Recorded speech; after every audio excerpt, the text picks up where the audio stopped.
Le renard et le bouc. Depuis toujours, et comme vous le savez, j'en suis persuadé, le renard est malin. Rusé. Il est même toujours bien habillé, mais c'est certainement un ami dont il faut se méfier. Dans cette histoire, le renard est accompagné d'un bouc qui est très fier de porter deux belles cornes, ça c'est sûr. Mais hélas, il ne voit pas plus loin que le bout de sa barbichette. C'est une bête parfois un peu bébête.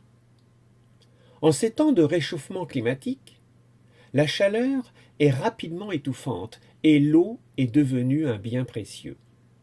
Nos deux compères ont soif, très soif.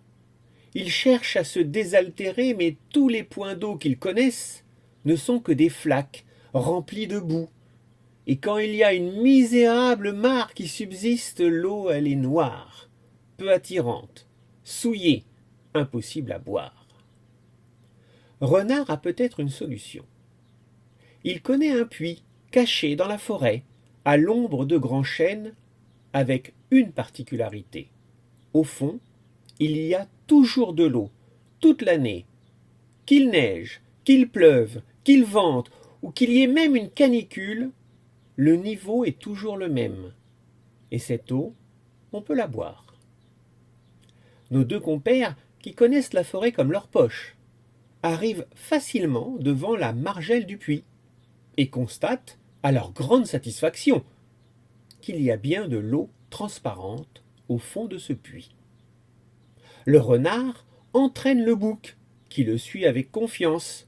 Tous les deux descendent, ils s'accrochent aux pierres et se laissent glisser au fond, heureux de pouvoir enfin se rafraîchir, boire, se mouiller, s'arroser et même barboter dans une eau pure et douce. Que du bonheur!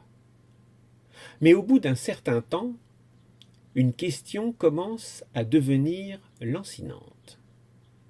Comment ressortir de ce puits? Le bouc est inquiet, et Renard, lui propose « On va s'entraider ». Bouc, tu es costaud, et tu vas me servir d'appui comme une échelle. Tu vas donc te relever, mettre les pattes le long de la paroi, là, sur les pierres. Moi, je vais grimper sur ton dos, puis je vais monter sur tes épaules. Je vais prendre l'équilibre sur tes cordes qui sont magnifiques, hein. Et là, je devrais pouvoir attraper le haut du puits, et je pourrais me hisser et sortir.